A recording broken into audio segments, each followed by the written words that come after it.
peeps? Hope everybody's doing fine. Doing their stay in, shut in, quarantine, whatever you want to call it. Being safe, wash your hands. We out in Cali, waiting to get loaded, so we can head back east and get us a few days off. But I jumped on for a minute. I don't talk too much about trucking, so because I don't think there's no one size fit all for everybody. I mean, there's a lot of ways to do it. There's a lot of different ways to make money. What works for some people don't work for others. So I don't talk too much about it. I got my opinions on it. They are what they are. I've been in trucking since 1982. 1982, I was 17. That's when I learned how to drive. My dad had been trucking all his life. He really didn't catch much about teaching me how to drive. He told me that, because I always told him I want to own my own trucks. He said, you're not going to make no money because all the mechanics going to take all your money when you break down.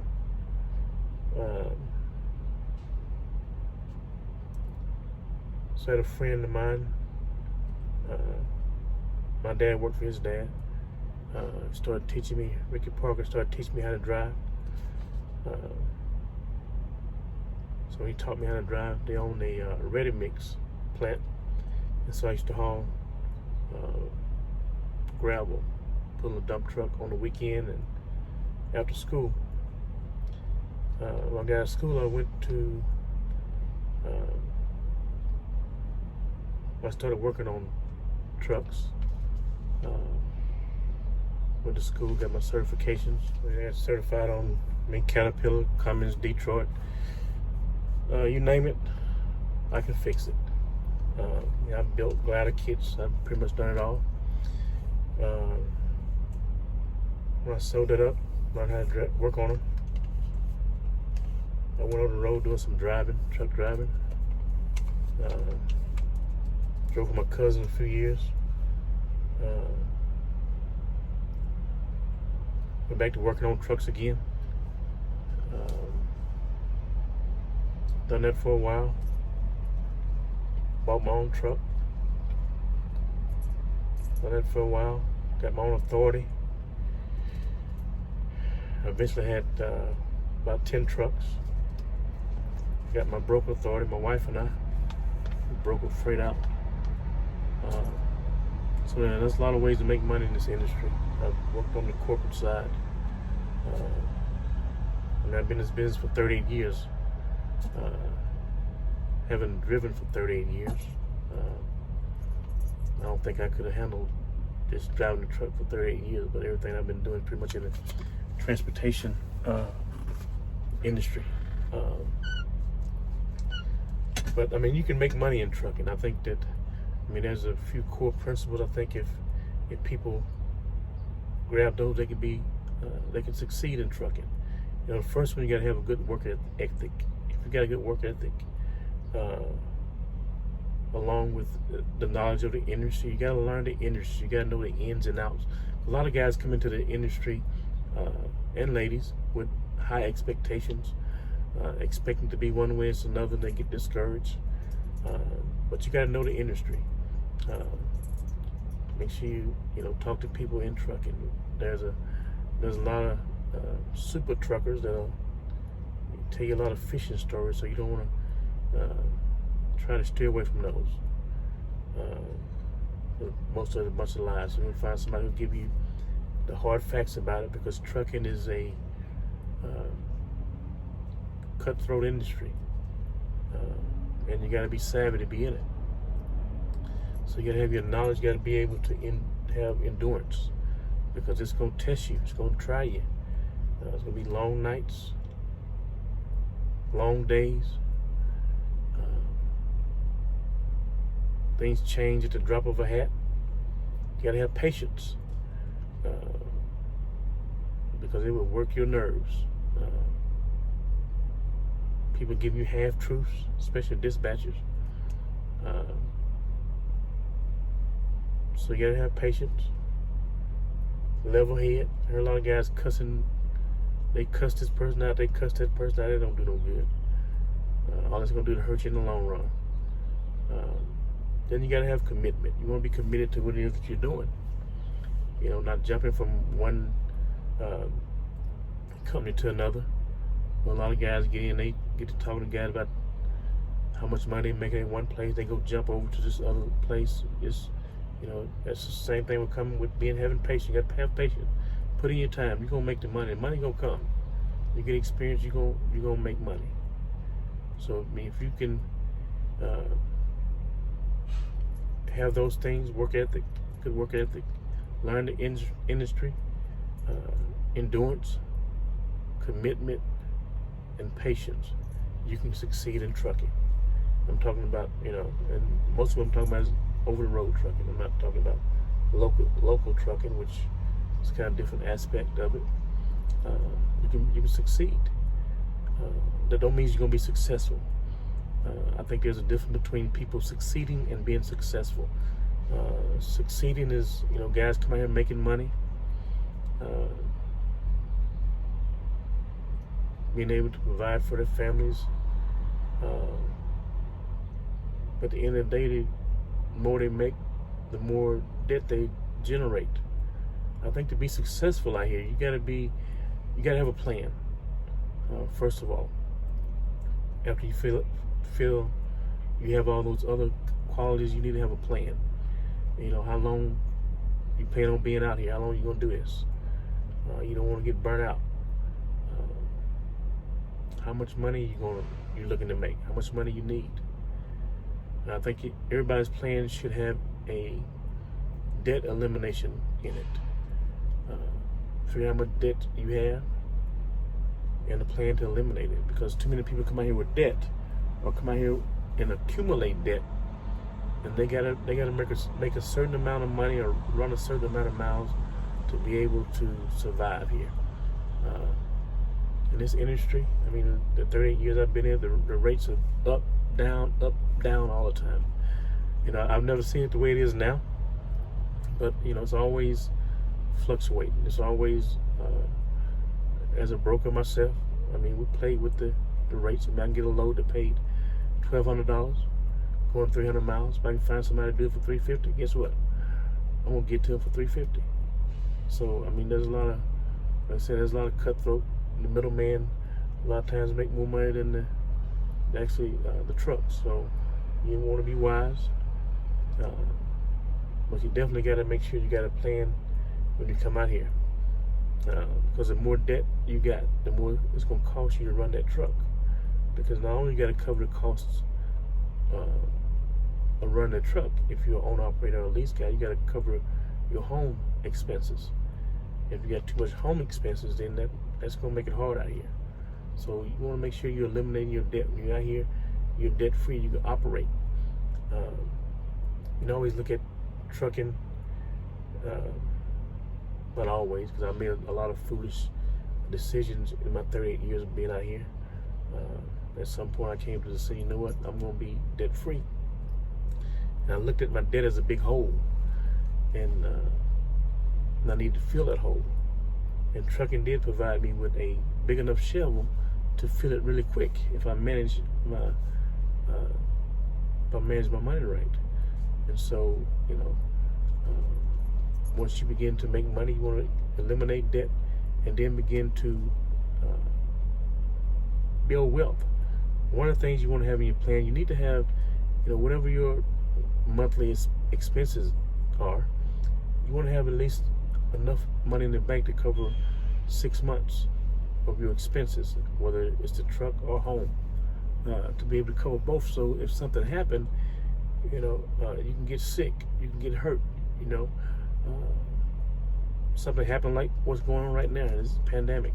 You know, if you got to shut down, you can. And a lot of guys said, do we, you know, with rates so low, should I shut down? I think it's different from everybody, because everybody's different. Especially when you got a lot of debt and a person don't have debt. You know, I've never shut down because the rates are low. I never had the rates too low that I couldn't make money. And I kind of look at it as, I never seen a store shut down because sales was down.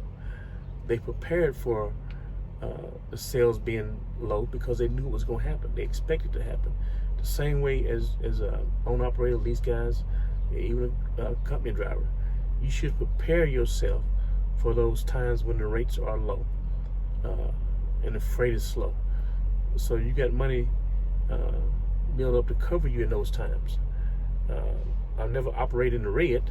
I've always operated in the black. So even though the rates were not what I wanted them to be, I still can make money instead of parking my truck and deleting